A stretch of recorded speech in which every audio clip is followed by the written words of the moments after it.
Bismillahirrahmanirrahim. Assalamualaikum warahmatullahi wabarakatuh. Alhamdulillah, wassalatu wassalamu ala rasulillah wa ala alihi wa sahbihi wa man tabi'ahum bi ihsanin ila yaumiddin, amma ba'du. Bapak Ibu, para jamaah salat subuh Masjid Firdaus yang semoga senantiasa dirahmati dan diberkahi oleh Allah Subhanahu wa taala. Ada satu prinsip dalam agama kita, yang prinsip ini sebenarnya diambil dari sebuah hadis Nabi Sallallahu Alaihi Wasallam. Nabi Sallallahu Alaihi Wasallam pernah bersabda, "Innamal a'malu bil khawatim." Amal itu tergantung dari penutupnya.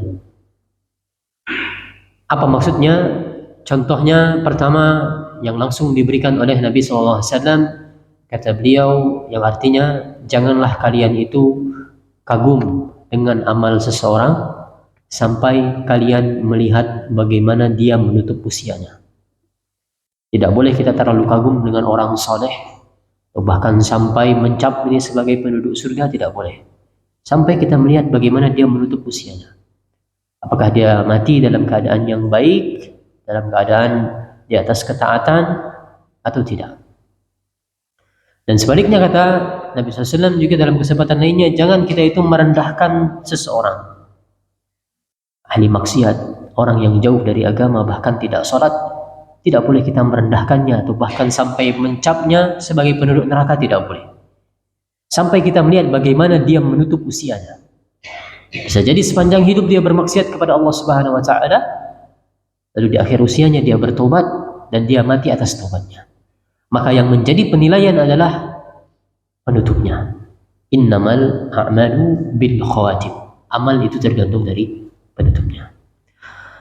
Maka Bapak Ibu rahimani wa rahimakumullah jami'an, prinsip ini juga berlaku untuk kita berada di bulan Ramadan. Berhasil atau tidak kita menjalani Ramadan di tahun ini dan di tahun-tahun yang lainnya, itu tergantung dari bagaimana kita menutup bulan Ramadan tersebut. Kalau baik kita menjalani penutup bulan Ramadan, yaitu 10 hari terakhirnya ini, maka teranggap baik kita menjalankan puasa di tahun ini. Dan sebaliknya kalau tidak baik, malas-malasan atau bahkan bermaksiat di 10 hari terakhir bulan Ramadan, maka teranggap tidak berhasil menjalani Ramadan tahun ini. Makanya dari kami sangat berbahagia diumumkan sebentar lagi akan ada Qiyamul Lail. Silahkan Bapak Ibu mengikutinya sebagai upaya kita menutup Ramadan ini dengan sesuatu yang baik, supaya teranggap berhasil tadi. Maka Bapak Ibu sekalian rahimani wa rahimakumullah jami'an, sebagaimana tadi diumumkan, kami dijadwalkan hari ini dan besok. Insya Allah apa yang akan kami sampaikan pada kesempatan kali ini dan besok akan bersambung, yaitu kami akan bagikan secukupnya, secukup waktunya maksudnya, beberapa kiat yang bisa kita lakukan untuk menjalani 10 hari terakhir bulan Ramadan, yaitu kiat-kiat agar kita bisa memaksimalkannya. Langsung saja kita mulai kiat yang pertama atau tips yang pertama, supaya kita bisa maksimal beramal di babak final nanti. Ya, saya sering mengistilahkan, Pak, 10 hari terakhir ini adalah babak final dari bulan Ramadan. Sekarang kita di semifinal. Di babak final inilah kita akan menentukan gelar juara, siapa yang juara dan tidak. Dan orang-orang yang juara tersebutlah yang akan mendapatkan gelar takwa. La'allakum tattaqun, tujuan dari berpuasa itu, agar kalian menjadi orang-orang yang bertakwa. Jika kalau berhasil menjalani 10 hari terakhir dengan baik, mudah-mudahan mendapatkan gelar takwa itu. Tips yang pertama, yaitu dengan memperbanyak istighfar dan memperbanyak taubat kepada Allah Subhanahu wa taala. Kenapa demikian? Karena ini kaidah, ini prinsip, Bapak Ibu sekalian, silahkan diingat prinsipnya. Dosa-dosa dan maksiat-maksiat yang dikerjakan oleh seseorang itu akan membuat dia merasa berat melakukan amal soleh. Bapak Ibu silahkan perhatikan berbagai amal soleh yang kita ingin kerjakan di bulan Ramadan ini. Kira-kira masih ada yang rasanya itu berat sekali atau tidak? baru membaca beberapa baris dari Al-Quran sudah mengantuk berat. Menjalani tarawih setiap malamnya seringnya tertidur di dalamnya misalnya. Dan ibadah-ibadah yang lainnya kalau terasa berat, maka salah satu sebab yang patut kita curigai, jangan-jangan itu semua disebabkan oleh dosa.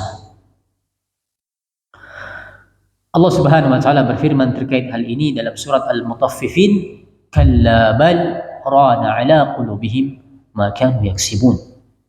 Allah Subhanahu wa taala sekali-kali tidak. Maksiat-maksiat yang telah mereka kerjakan itu telah menutupi hati mereka. Sehingga hati itu tertutupi, Pak. Ini dia sebabnya. Ketika hati itu tertutupi, maka itulah yang membuat badan kita ini merasa berat. Karena hati itu ibarat raja. Dia yang menggiring badan kita ini untuk beribadah kepada Allah Subhanahu wa taala. Kalau dia sehat, kalau dia fit, maka mudah bagi tubuh kita untuk beramal. Tapi kalau dia sakit oleh berbagai maksiat tadi, tertutupi oleh warna hitam dosa, berat jadinya tubuh kita untuk beramal soleh. Agar lebih memahami terkait hal ini, saya bawakan dua contoh Bapak Ibu sekalian, yang contoh ini sangat-sangat relevan dengan kita semua. Contoh nyata yang pertama adalah perkataan ulama besar dari masa silam yang bernama Sufyan As-Tsauri. Kata Sufyan As-Tsauri, saya pernah dihukum selama 5 bulan, dihukum oleh Allah maksudnya, selama 5 bulan tidak mampu bangun malam untuk mengerjakan sholat tahajud disebabkan satu dosa yang saya kerjakan. Mengerjakan satu dosa, terhukum tidak bisa bangun malam untuk sholat tahajud. Contoh lainnya adalah seorang laki-laki yang datang kepada Al-Hasan Al-Basri. Kata laki-laki tersebut, "Wahai Imam, tadi malam kondisi tubuh saya ini sehat, tidak sakit. Dan saya sudah bertekad untuk bangun malam. Tekadnya sudah ada untuk salat tahajud. Dan saya sudah menyiapkan air untuk berwudu di malam hari." Karena di zaman dulu, Pak, tidak semua rumah itu ada air. Tidak seperti kita sekarang.